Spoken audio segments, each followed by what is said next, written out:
हरे कृष्णा। सभी भक्तों का स्वागत है आज की वैष्णव एटिट्यूड क्लास में। आज दिन चौथा है, चौथा दिन है। पहले हम मंगलाचरण करते हैं।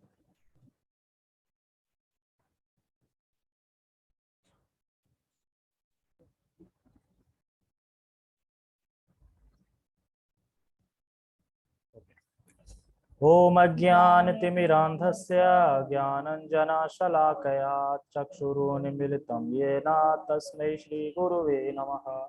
श्रीचैतन्यमनोभीष्टं स्थापितं येन भूतले स्वयं रूप कदा मह्यं ददाति स्वपदान्तिकम्। वन्देऽहं श्रीगुरो श्रीयुतापदकमलं श्रीगुरून् वैष्णवांश श्रीरूपं साग्रजातं सहगण रघुनाथान्वितं तं सजीवं साधुवेतं सावधूतं परिजन सहितं कृष्ण चैतन्य देवं श्रीराधा कृष्ण पादान् सहगण ललिता श्री विशाखान्विशांच। हे कृष्ण करुणा सिंधु दीनबंधु जगतपते गोपेश गोपिका कांता राधा कांता नमस्तुते। तप्त कांचना गौरांगी राधे वृंदावनेश्वरी वृषभानुसुते देवी प्रणमामि हरिप्रिये। वाञ्छाकल्पतरुभ्यश्च कृपा सिन्धुभ्य एव च पतितानां पावनेभ्यो वैष्णवेभ्यो नमो नमः। जय श्री कृष्ण चैतन्य प्रभु नित्यानंद श्री अद्वैत गदाधर श्रीवासादि गौर भक्त वृंद। हरे कृष्णा कृष्णा कृष्णा हरे हरे, हरे राम राम राम हरे हरे। रामाय रामभद्राय रामचंद्राय वेदसे रघुनाथाय नाथाय सीतया पते नमः। नमो विष्णुपादाय कृष्ण पृष्ठाय भूतले श्रीमते भक्ति वेदांत स्वामिने इति नामिने। नमस्ते सारस्वते देवे गौरवाणी प्रचारिणे निर्विशेष शून्यवादी पाश्चात्य देशतारिणे। हरे कृष्णा।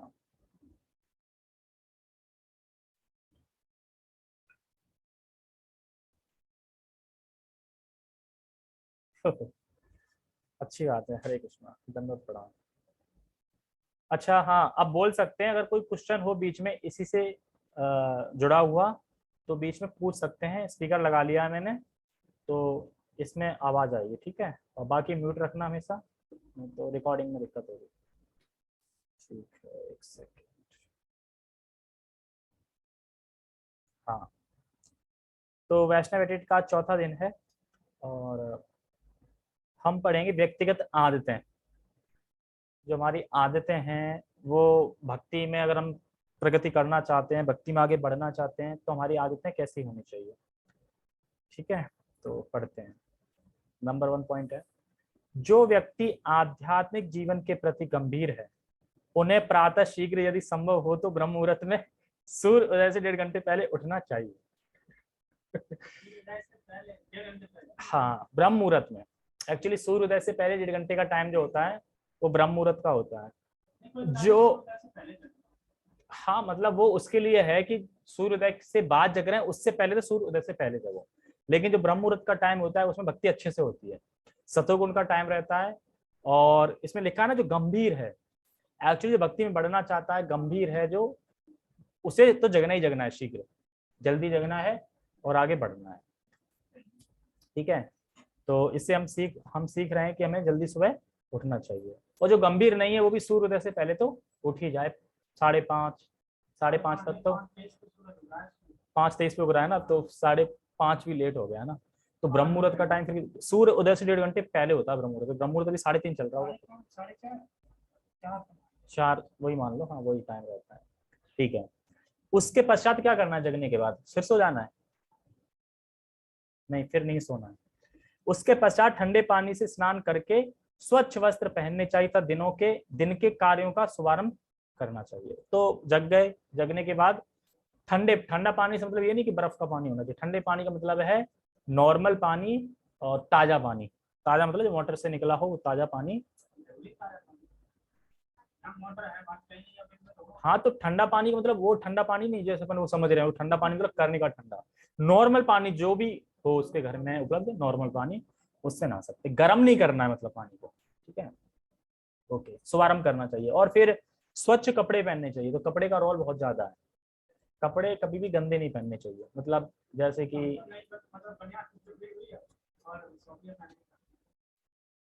वैसे तो सोना भी चाहिए कम से कम लोवर पहन के, और कुर्ता या फिर बनियान होनी चाहिए, पूरे फुल बॉडी ढकी होनी चाहिए सोते वक्त। और उसके बाद जगने के बाद फ्रेश कपड़े होने चाहिए, धुले हुए। ऐसा नहीं मतलब जो जैसे पहन के आए वही डाल दिया वही अगले दिन पहन लिया। हाँ, क्योंकि पसीने सीने से अस्वच्छ हो जाते हैं कपड़े, और फिर वो ब्रह्म मुहूर्त का टाइम भगवान के लिए बैठे हैं तो फिर कपड़े अच्छे होने चाहिए। निम्नलिखित सभी परिस्थितियों में स्नान करना आवश्यक है। निम्नलिखित मतलब किन किन परिस्थितियों में हमको नहाना चाहिए, मतलब जरूरी है, कंपलसरी है, उस टाइम पे नहाना ही है। प्रातः उठने के पश्चात, सुबह जगने के बाद में नहाना ही चाहिए। 1 घंटे से अधिक समय तक सो गए तो भी नहाना है, और बाएं करवट लेटने अथवा नींद लेने के पश्चात नहाना है। मतलब 1 घंटे से अधिक सो गए, बाएं करवट लेटने अथवा नींद लेने के पश्चात नहाना है। शौच क्रिया करने के पश्चात नहाना है, ठीक है। अधिक गर्मी या पसीना आने पर भी नहाना है, ठीक है। और किसी भी कारण से दूषित होने पर भी नहाना है। जो होता है ना कभी कभी बहुत पसीना आ गया, पसीना वाला काम कर रहे हैं, मान लो कि दोपहरी में बाहर चले गए कहीं और पूरा भीग गया, पूरा पसीना आ गया, तो नहाना चाहिए। है हाँ, इसको नहीं, घर पे भी नहा सकते ना। पसीना कब आएगा? गर्मी में आएगा, और गर्मी में कौन नहीं नहाना चाहेगा? आके तो नहाएगा ना। हाँ, तो वही बात तो चल रही है ना, ऐसा नहीं, नहीं ये नहीं कह रहे हैं, मतलब अगर सो गए। हाँ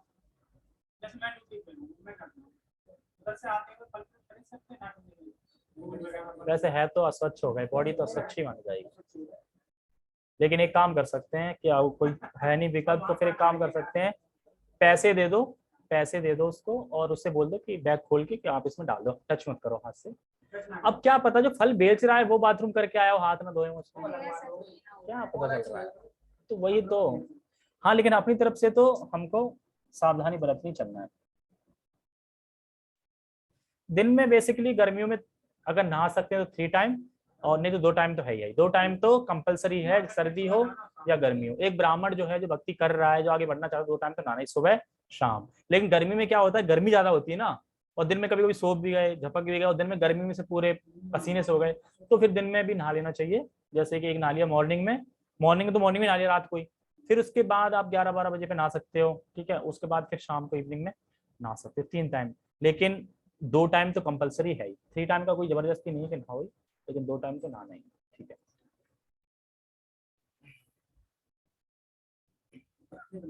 ओके।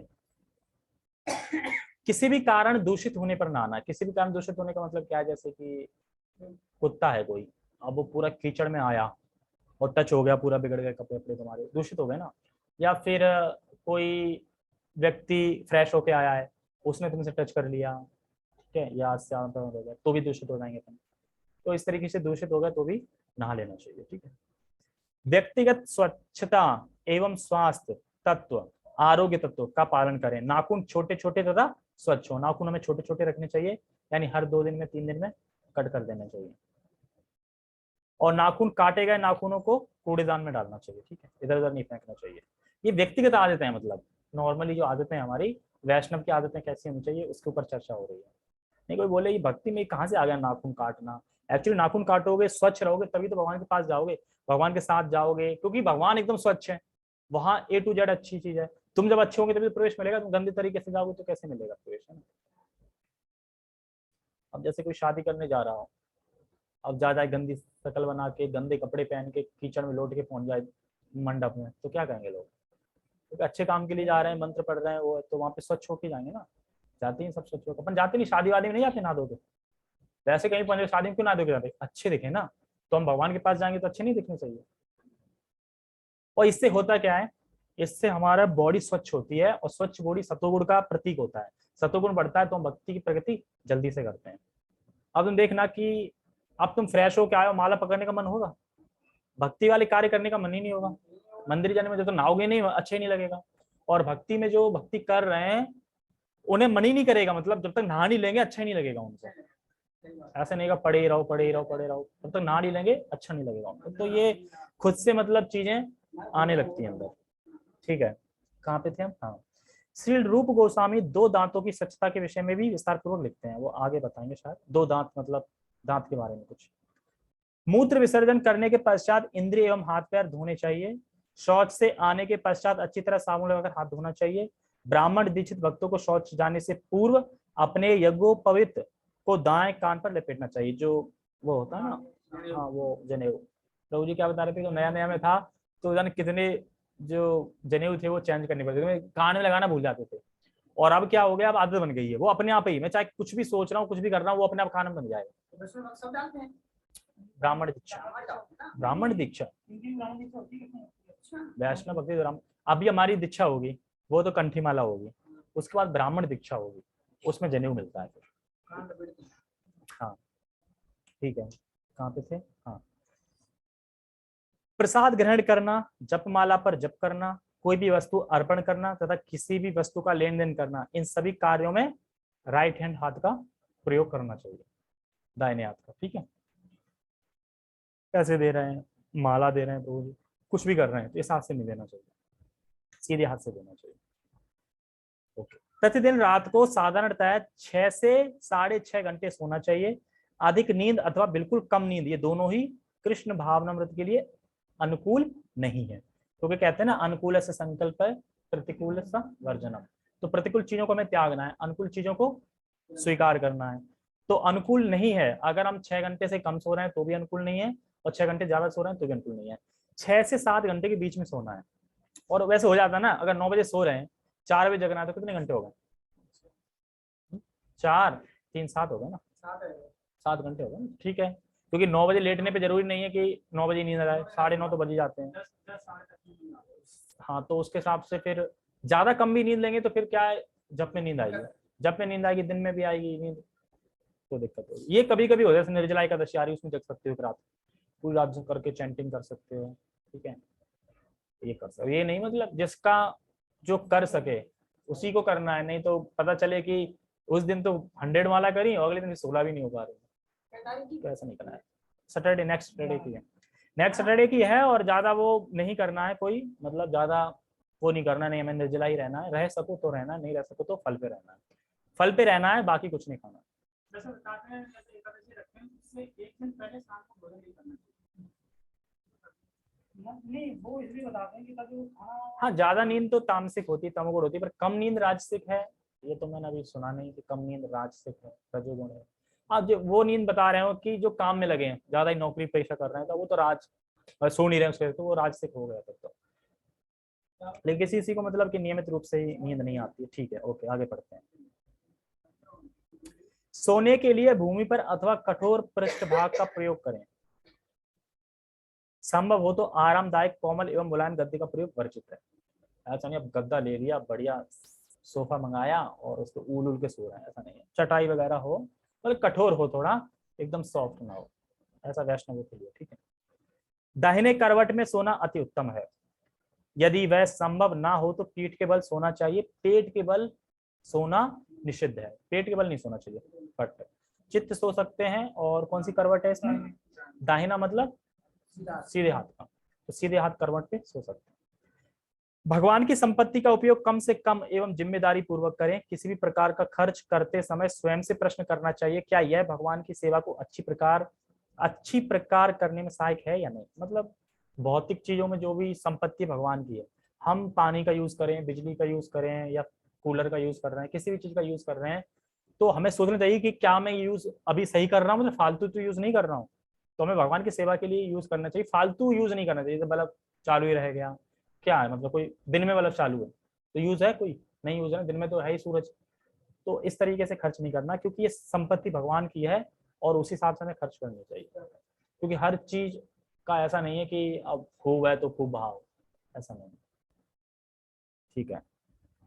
सदैव स्वच्छ कपड़े पहने, धुली हुई पहनी है सर तुमने, अच्छा तुमने कब धुला हुआ पहना है, ठीक है, ओके, मैंने भी धुला हुआ पहना है।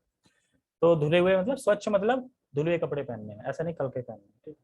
पहले तो पहन लेते थे, पहले कौन है, कालर देखी, कालर तो दबी आएगी ना, कालर तो मैंने होती है, क्या दिक्कत है, इसको ऐसे पलट दिया। तो और कह रहे हैं कि सदैव स्वच्छ कपड़े पहने और चोरी ना करें, कुछ लोग होते हैं चोरी कर लेते हैं, चोर होते हैं ना, चोरी कर लेते हैं। उसमें भी होता है ना, वैष्णव में किसी चीज उठा ले गए, चोरी कर लिया, प्रसादी की चोरी कर ले गए। ठीक है, प्रसाद की चोरी तो ठीक है, चलो प्रसादी खा रहा है, लेकिन फिर भी प्रसाद की चोरी नहीं करनी चाहिए, किसी भी चीज की चोरी नहीं करनी चाहिए। मतलब चोरी करना, ये व्यक्तिगत आदतें बता रहे हैं। ठीक है, आप शब्द ना बोलें, उल्टा सीधा ना बोलें फालतू में, ठीक है, किसी से भी। एक्चुअली ये बताओ, अगर हम ये मान रहे हैं कि सब कुछ भगवान का है, हमारा कुछ नहीं है, तो हमें गुस्सा क्यों आएगा किसी को? किसी चीज की क्यों लड़ेंगे? क्यों बोले? अपना तो है ही नहीं ना कुछ, तो क्यों बोलेंगे? अपना हो कुछ तो उसके लिए बोले ना, कुछ है ही नहीं तो बोले क्या? तो इसलिए गुस्सा ना करें, झूठ ना बोलें, दूसरों से ईर्ष्या ना करें। ये ईर्ष्या की प्रवृत्ति बहुत ज्यादा होती है। जब तक दूसरे से ईर्ष्या नहीं कर लेंगे, पेट में खाना नहीं जाएगा। दूसरों का बुरा होता है तो भले ही उसके मुंह पे बोल देंगे अरे क्या हो गया, लेकिन अंदर ही मन में बड़ा खुशी होती, और हो जाता, और हो जाता, और हो जाता। रास्ते में तुम देखना, जब तक लड़ाई हो रही हो, जब तक ये मन में ना आ जाए कि, मतलब एक मन करेगा रोकने का, लेकिन अंदर से रहेगा और हो, मतलब एक रस मिलता है अलग ही। ईर्ष्या, ईर्ष्या मतलब एक ईर्ष्या ये भी होती है, जैसे कि ईर्ष्या द्वेष, ये दोनों ही बुरे हैं, मतलब इन दोनों से तो बचना चाहिए बिल्कुल। मतलब कि अभी द्वेष बड़ा होता है कि ईर्ष्या, जैसे कि एक दुकानदार है, तुमने बगल में दुकान वाला खोल ली, तो ईर्ष्या ही होगी यार, इसकी दुकान बहुत चल रही है, मेरी कम चल रही है, इसकी दुकान मतलब ज्यादा चल रही है, तो ईर्ष्या। जब भी ग्राहक आता है तो देख के गुस्सा आती है, ईर्ष्या करते हैं। और द्वेष वो होता है कि ये दुकान ही हट जाए, इसमें आग लग जाए, यहाँ से चला ही जाए बंद करके, वो द्वेष हो गया, मतलब कि बिल्कुल जड़ से खत्म, आग ही लग जाए इसमें। ये द्वेष, ईर्ष्या, ये नहीं करना चाहिए। ईर्ष्यालु, पतित, पापी, दुश्मन, व्याभिचारी, अपयवी, फंसाने वाला यानी ठग, झूठा, इन व्यक्तियों से संग करें।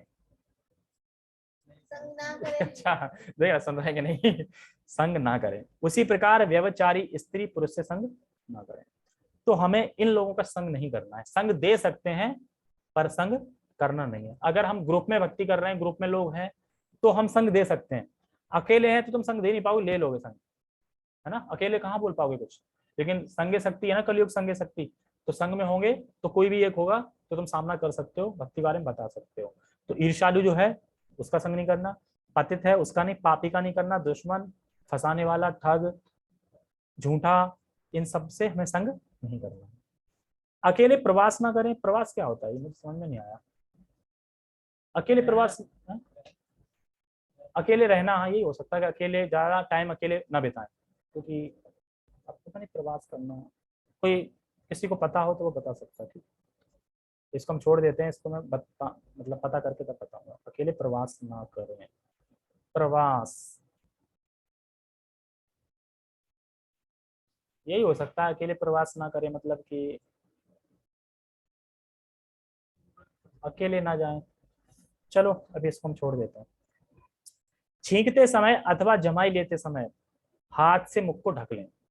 जमाई आती है तब, या तो कपड़ा हो या फिर छींकते समय, सामान्य आदतें हैं, ये तो करनी चाहिए सबको।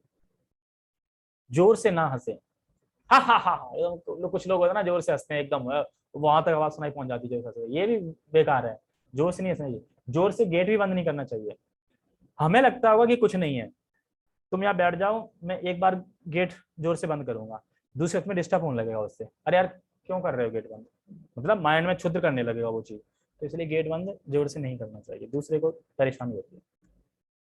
जोर से आवाज करते हुए अपान वायु ना छोड़े, ये भी बेकार है। ये भी भगवान के विग्रह के मंदिर में तो बिल्कुल ना छोड़े, ठीक है, अगर आ रही है तो बाहर चलेगा, ठीक है, या पहले ही पेट साफ रखे ना, तो आएगा ही नहीं। तो ये ध्यान रखें, ठीक है।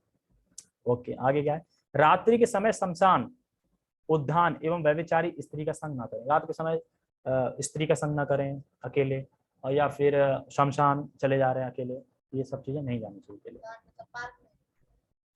ये हो है शमशान, उद्यान, हाँ उद्यान मतलब उद्यान अभिचारी स्त्री, पार्क।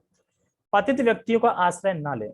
जो पतित है ना, गिरे नाराज हम लोग हैं, पतित हैं, उनका आश्रय ना लें। वरिष्ठों की सभा में उनके सामने पैर ना फैलाएं। दूसरों के सामने अपने पैरों को सदैव ढककर रखें। तो हमेशा अपने पैर करके, धोती होती धोती से पूरे पैर ढक जाते हैं ना, ऐसे नहीं वरिष्ठ बैठे हैं, दोनों पैर पसार लिए ऐसे करके, दोनों टांग करके बैठे हुए हैं, तो पैर नहीं पसारना है। वरिष्ठ भक्तों के सामने तो एटलीस्ट नहीं पसारना है। सड़क पर लघु शंका ना करें। कुछ लोग सड़क पे स्टार्ट हो जाते हैं बाइक रोक के, लघु शंका नहीं करनी चाहिए। इसके दो रीजन है, एक तो अस्वच्छता फैलती है, और दूसरा है कि भूत प्रेत जो होते हैं गंदी चीजों में वास करते हैं, ठीक है, तो हो सकता है तुम्हारे अंदर प्रवेश कर जाए, फिर तुम्हें परेशान करे। गवर्नमेंट ने बना रखे हैं जगह जगह। हाँ शौचालय है, शौचालय में प्रवेश नहीं करेगा वो, क्योंकि उसका घर है, वो शौचालय है।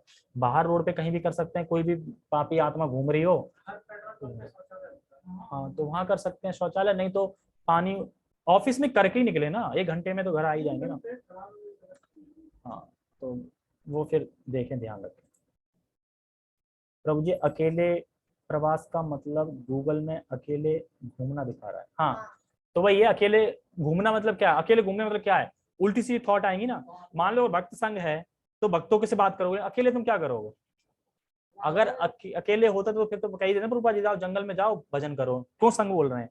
तो यही हो सकती है। ठीक है, आप गूगल भी साथ में चला रहे हो ना, ठीक है। कोई नहीं। कहाँ पे थे हम? हाँ, सड़क पर लघु शंका ना करें। भोजन ग्रहण करते समय ना थूकें। कुछ लोग कहते हैं खा रहे हैं चाट, थूक रहे हैं, चाट खा रहे हैं, थूक रहे हैं।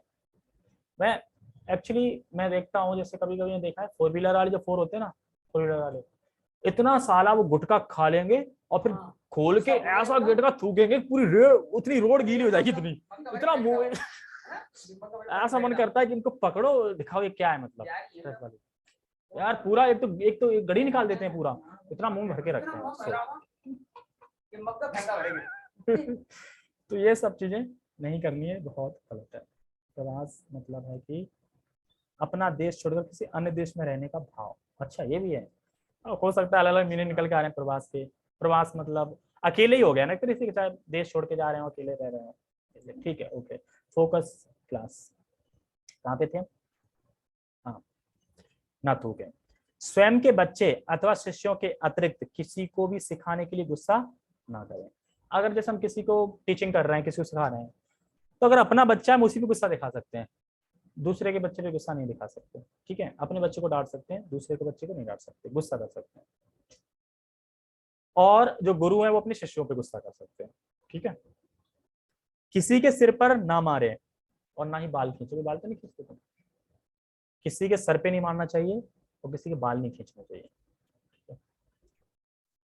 किसी ने अपमान किया है तो वह स्थान तुरंत छोड़ दें। अब ये नहीं तूने मेरा अपमान किया है अभी रुक, अरे सुन, हेलो, अरे इन लोगों ने ये किया है, लेके आ जा अपनी पूरी सेना, तो लग गए। ऐसा नहीं करना है, हमें जगह छोड़ देनी है। जगह हमारा कुछ है नहीं, जगह छोड़ दो, बात खत्म। कौन सा वो हमें दिक्कत होगी, उसने कुछ बोल दिया तो कौन सा हमें लग गया कुछ। ठीक है, स्वयं की स्तुति ना करें, मैं बहुत महान हूँ, मेरी स्तुति करो। तुमने मुझे पानी नहीं दिया, तुमने आसन नहीं, तुमने माला नहीं दी मुझे, माला नहीं दी मुझे तुमने, तो स्वयं की स्तुति नहीं करनी है। स्वयं की स्तुति करना मतलब खुद को, स्वयं की स्तुति मतलब होता है कि खुद को फांसी पे लटकाना, खुद को मारना।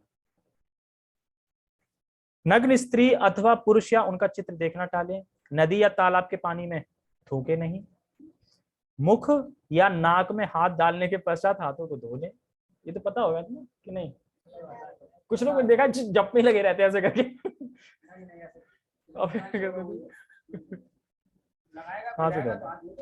एक्चुअली मंदिर में हम जितनी बार भी हाथ डालते हैं, हाथ धो के जाना चाहिए। भाई तुमने नाक में डाला है या नहीं डाला, जो भी हाथ धो के ही मंदिर में अंदर हाथ डालना चाहिए। भोग लगाते समय भी, भोग उठाते समय भी। ठीक है, जोर से दरवाजा बंद ना करें। आई गया। यद्यपि यह साधारण दिखाई देने वाली गलतियां हैं, परंतु इसका परिणाम सभी को विचलित करने वाला है। विचलित कर देता, तुम अगर दरवाजा खटखट करेगा ना कोई, जैसे तुम कुछ इंपोर्टेंट काम कर रहा है, कोई खटखट दरवाजा करे तो करेगा ना, वो दिक्कत देगा ना इस तरीके से। ये आलसी एवं गैर जिम्मेदार के लक्षण है। ये जो कोई भी इन सब चीजों को नियम का पालन नहीं करता वो आलसी है। कौन करे, है ना? कौन नहाए 2 बार, कौन नाखून काटे, अब एक बार काट लेंगे, इकट्ठा कट जाएंगे, अभी काटो फिर छोटे हो गए फिर काटो, बार बार काटो। तो ये सब ये आलसी वाले काम। नैतिक नियमों का पालन करना आध्यात्मिक संस्कृति एक महत्वपूर्ण भाग है।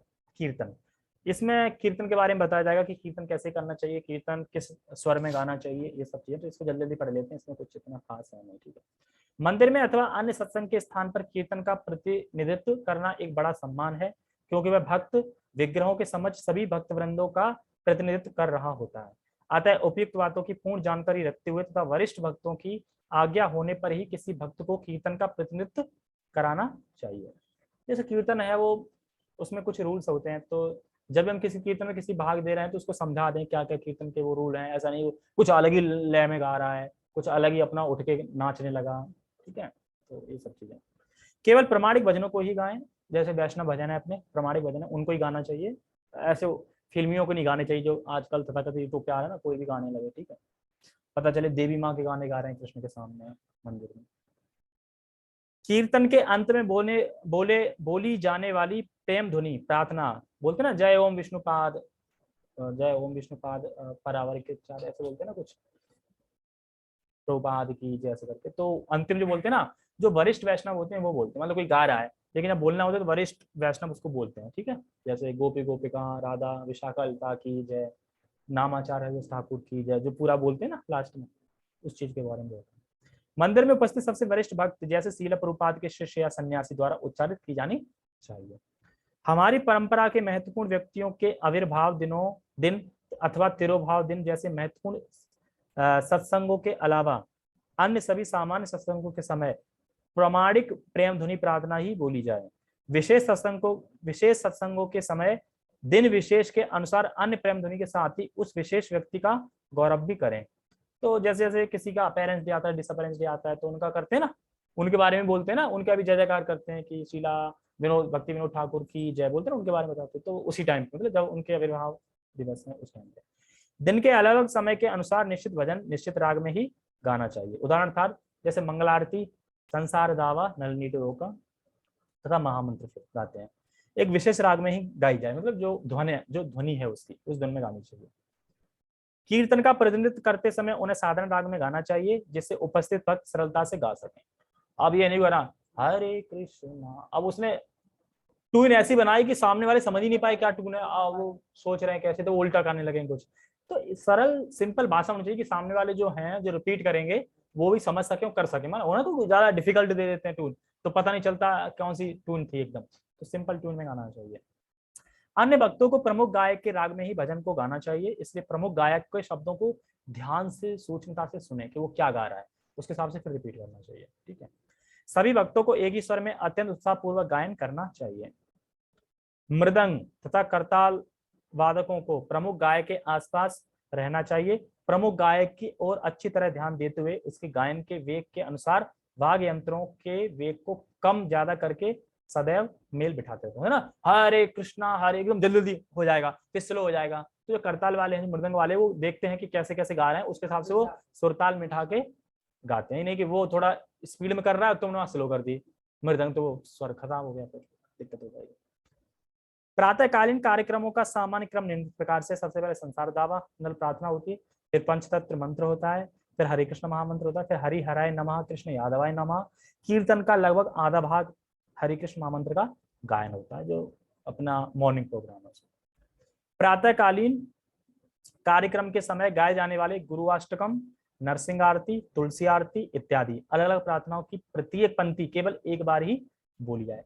एक गा रहा है फिर एक गाएगा, फिर वो गाएगा फिर वो गाएगा, ऐसे करके एक बार ही एक पंक्ति गानी चाहिए तुलसी आरती। जहां एक से अधिक मृदंग अथवा करताल वादक हैं वहां वादकों को एक दूसरे के सुरों का सामंजस्य बैठाना आवश्यक है। कीर्तन केवल उच्च स्वर में करना ही पूर्णता नहीं है, अपितु उसे सुर ताल तथा सुनने में मधुर होना चाहिए। ऐसा नहीं कि तुम पूरी ताकत से गा रहे हैं लेकिन कोई सुर नहीं है, कोई ताल नहीं है, कोई ध्वनि नहीं अच्छी आ रही, ये भी देखना है, नहीं कि तेज से ही गाना है, ऐसा नहीं है, सुर ताल भी मिलानी है। तो नृत्य हम नेक्स्ट संडे देखेंगे।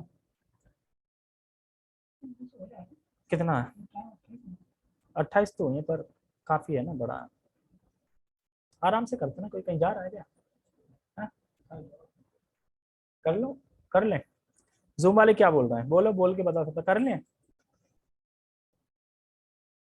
जूम वाले तो ये कह रहे हैं तुम करो या ना करो, हम तो सो रहे हैं आराम से बस। जूम ऑन है। यस ठीक है, अब ऐसे 10 मिनट रह गए, चलो कर लेते हैं। नृत्य, तो इसमें नृत्य के बारे में बताएंगे। नृत्य मतलब जैसे जब नृत्य करते हैं तो कैसे करना चाहिए, क्या पढ़ते हैं। सील रूप गोस्वामी कहते हैं कि, सील रूप गोस्वामी सब जानते हैं ना कौन है, सर गोस्वामी से एक अपने गोस्वामी, ठीक है। प्रत्येक व्यक्ति को विग्रहों के समझ नृत्य करना सीखना चाहिए। तुम नृत्य करते हो? इसमें तो लिखा है सीखना चाहिए, करना चाहिए, नृत्य सीखना चाहिए, करना चाहिए, भगवान को बहुत अच्छा लगता है नृत्य करते हैं, ठीक है। ये नृत्य आनंददायक तथा उत्साही होना चाहिए, परंतु वे दूसरों को कष्ट पहुंचाने वाले ना हो। ऐसा नहीं है कि तुम दूसरे के पैर पे पैर रख रहे हैं, दूसरों को गिर रहे हैं, दूसरों को दुख दे रहे हैं, नहीं। आनंददायक, लोग देख के और भक्ति में बढ़ने की चेष्टा करते हैं, तो कितना अच्छा नच रहे हैं, अच्छा लगता है ना जब नृत्य होता है उस टाइम पे, तो लोग देखते हैं बाहर से आते हो कितना बढ़िया लग रहा है ना, वीडियो बनाने लगेंगे, घर पे दिखाएंगे, फिर तुम्हें भी दिखाएंगे, चलेंगे। तो ये एक्चुअली सेवा है ये भी, ठीक है। शील प्रभुपाद द्वारा स्वयं के उदाहरण से दिखाए गए पारंपरिक गौड़ी पद्धति से नृत्य करना एक आदर्श है, तो एक आदर्श है हमारा, हमें नृत्य करना चाहिए। इसके अलावा और भी अनेक प्रकार से नृत्य कीर्तन किया जाता है, जैसे भक्तों की पंक्ति आमने सामने कीर्तन करते हुए एक दूसरे के पास आकर पुनः दूर जाती है, देखा ना, ऐसे आएंगे, ऐसे जाएंगे, पंक्ति लग जाएगी, पंक्ति बन जाती है ऐसे करके, फिर वो ऐसे जाते हैं आगे, फिर पीछे जाते हैं, आगे जाते हैं, पीछे जाते हैं, तो वैसे नृत्य कर सकते हैं। विग्रहों के सामने मुख करके एक के पीछे एक इस तरह भक्तों की पंक्ति कीर्तन करती हुई विग्रहों की दिशा में कुछ कदम आगे जाती है और फिर विरुद्ध दिशा कुछ कदम चलती है, मतलब सारे में विग्रह ऐसे जाएगी, फिर ऐसे पीछे आएगी, फिर ऐसे जाएगी, पीछे जाएगी, ऐसे करते हैं। भक्त गोल गोल घूमकर भी कीर्तन करते हैं, हाथ मिला के गोल गोल घूम के भी कीर्तन करते हैं। इन सभी प्रकार में पंक्ति तथा अन्य बातें व्यवस्थित यानी अच्छी तरह रहे, इसके भक्तों को ध्यान रखना चाहिए, मतलब ये सब चीजें जो बताई है वो अच्छी तरह रहे, इस पर ध्यान रखना चाहिए। क्या ध्यान रखना चाहिए? अनेक प्रकार से कीर्तन करते हुए भक्तों को साथ देने के लिए आवश्यकता अनुसार हाथ उठाना चाहिए अथवा ऊपर नीचे करने के लिए साथ देना चाहिए, मतलब सही से तुम्हें हाथ उठाना चाहिए, सही से हाथ देना चाहिए, नहीं कि तुम अब सकोर रहे अपना हाथ, वो पकड़ नहीं पा रहा, वो बेचारा पकड़ने चक्कर में गिर पड़ा कहीं, ठीक है, तो हमें सही से साथ देना चाहिए। यह कीर्तन कोई दर्शनीय दृश्य नहीं है, अतः भक्तों को उसे देखते हुए एक ही जगह पर रुके नहीं रहना चाहिए, सभी को उसमें सहभाग लेना चाहिए। ये नहीं है कि कोई नाटक चल रहा है, ड्रामा चल रहा है, भाग लेना चाहिए, हमको भी घुस जाना चाहिए नृत्य करने के लिए। फिर भी जिन्हें कीर्तन में सहभागी होने की इच्छा नहीं है, विशेष रूप से अतिथि या नए भक्त अथवा बीमार भक्त, ऐसे लोगों से आग्रह करने में जबरदस्ती ना करें। देखो ना, गोल गोल घूम रहे, अब आ जाओ, अरे आना, अगर वो मन नहीं है, बीमार है, नहीं आना चाह रहा है या नया भक्त है, तो जबरदस्ती ना करें उससे, ठीक है। यदि किसी विशेष प्रकार से नृत्य करने से अन्य को कष्ट होता है तो वैसे नृत्य ना करें। कुछ नृत्य होता है ना कि जैसे ज्यादा ही राउंड घूम रहे हैं लेकिन किसी को लग रही है, चोट लग रही है उससे या दिक्कत हो रही है, तो वैसे ना करें। मतलब नृत्य ऐसे करना है कि किसी को भी कष्ट ना पहुंचे, किसी को भी दुख ना हो, और किसी से जबरदस्ती नहीं करनी है। आना चाहे तो आ सकता है, एक बार बोल सकते हैं, जबरदस्ती में खींचना नहीं चाहिए। जबरदस्ती कुछ देखा ना कि भौतिकतावादी में शादी पार्टी डीजे होते हैं तो उसमें कैसे खींच लेते हैं, मतलब उसे खींच लेंगे, या फिर होली होली आती है तो उसमें भी खींच लेंगे, मन नहीं है उसका, खींच लिया, तो इस तरीके से। यदि किसी विशेष प्रकार से नृत्य करने से अन्य को कष्ट होता है तो वैसे नृत्य ना करें, जैसे दो भक्तों का हाथ पकड़कर वेग पूर्वक गोल घूमना, मतलब वेग बहुत स्पीड में, अब एक नहीं घूम पा रहा, एक घूम रहा है, एक नहीं घूम पा रहा, तो उसको तो कष्ट हो ही रहा है ना, यार कब खत्म हो, कब बंद होगा, कब बंद होगा, मन में माइंड में आ जाएगा। पूरा हाथ बाहर निकालकर स्वयं नहीं गोल घूमे, पूरा हाथ बाहर निकाले घूम रहे हैं तो किसी में हाथ लग जाए, ठीक है। छोटे बच्चों को तथा बड़ों को भी हवा में ऊपर उठाना तो फेंकना, बच्चा लिया तो फेंक दिया ऊपर, और बच्चा की सांस लग गई, वो मर गए, फिर गुप लिया, फिर फेंक दिया, तो ऐसे नहीं करना। गोलाकार कीर्तन करते हुए एक दूसरे को ढकेलना, ये नहीं करना चाहिए। स्त्रियों तथा पुरुषों को मंदिर के अलग अलग भाग में कीर्तन करना चाहिए। कीर्तन का प्रतिनिधित्व करने वाली की ओर सदा ध्यान दें तथा उसी प्रकार का कीर्तन करें, जो सभी कर रहे हैं वैसे ही कीर्तन करना है, अलग धुन में नहीं। श्री चैतन्य महाप्रभु की नृत्य शैली में हाथ उठाकर उत्साह पूर्वक तथा भक्ति भाव से नृत्य करना परिपूर्ण कीर्तन है। कैसे करते हैं चैतन्य महाप्रभु? ऐसे हाथ उठा के हरि बोल हरे कृष्णा ऐसे करके टांग करके करते हैं ना, ऐसे करके हरे कृष्णा हरे कृष्णा। अब परिपूर्ण है, मतलब ज्यादा नहीं है, गोल घूमो ये करो, इतना नहीं, इतना भी कर लेंगे। हाथ तो सबको आता है ना हाथ उठाना, हाथ उठा के थोड़ा पैर उठा के, एक पैर ऊपर ये पैर नीचे जंप करके जैसे करते हैं ना, वही कीर्तन बहुत अच्छा लगता है, सब लोग वो करें तो वही बहुत अच्छा लगता है। ओके ठीक है, फिर अच्छा एक अनाउंसमेंट है, कल से क्लास 7 बजे होगी, ठीक है, तो 7 बजे आए, क्योंकि एक टेम्पल से सेमिनार है 64 माला, अब की बार 64 माला 5 दिन का है ना, 6 7 8 9 10, तो उसका टाइमिंग है 7 से 9, तो एक्चुअली 7 से 9 उसका टाइम आ गया, और वो मुझे करना ही करना है, कि प्रभु जी ने बोला है कि वो कंपलसरी है अटेंड करना, उससे माला तुम्हारी बहुत इंक्रीज होंगी, बहुत अच्छा लगेगा। तो हाँ, तो उसमें भी कुछ ना कुछ सीखने को मिलेगा, वो मैं क्लास में बताऊंगा नेक्स्ट क्लास में। तो 7 से 7:30 हम अपनी क्लास करेंगे, उसके बाद फिर मैं अपनी क्लास करूंगा, मतलब मैं जूम ज्वाइन करके वो क्लास करूंगा। तो सब उस हिसाब से टाइम पे अपना काम कर लें, 7 से 7:30, मतलब 7 से क्लास खत्म होने तक 7:35 भी हो सकता है, 7:40 लास्ट, उससे ज़्यादा तो हो नहीं सकता, क्योंकि 40 मिनट का टाइम है अपने पास। और ये चलेगा कब तक? Monday, Tuesday, Wednesday, Thursday, Friday तक। सैटरडे से अपना वापस सेम टाइम हो जाएगा। और सैटरडे क्लास होगी। सैटरडे क्योंकि निर्जला एकादशी दशी है, तो करें कि नहीं करें? अगर निर्जला एकादशी कर लेंगे ना, सब बैठे रहेंगे, क्या दिक्कत है? तो 8 बजे से करेंगे। तो इन बस 4 दिनों को, सोमवार, मंगल, बुध, बृहस्पति, 4 दिन क्लास होगी 7 बजे, ठीक है? तो जिनको नहीं पता मैं ग्रुप में भी डाल दूंगा, वो इस हिसाब से आए, ठीक है? ओके, तो बहुत बहुत धन्यवाद सभी का। हरे कृष्णा। जगत गुरु शील प्रभुपाद की जय। निताय निताय गौर प्रेमानंदे। हरे हरे बोल। हरे कृष्णा।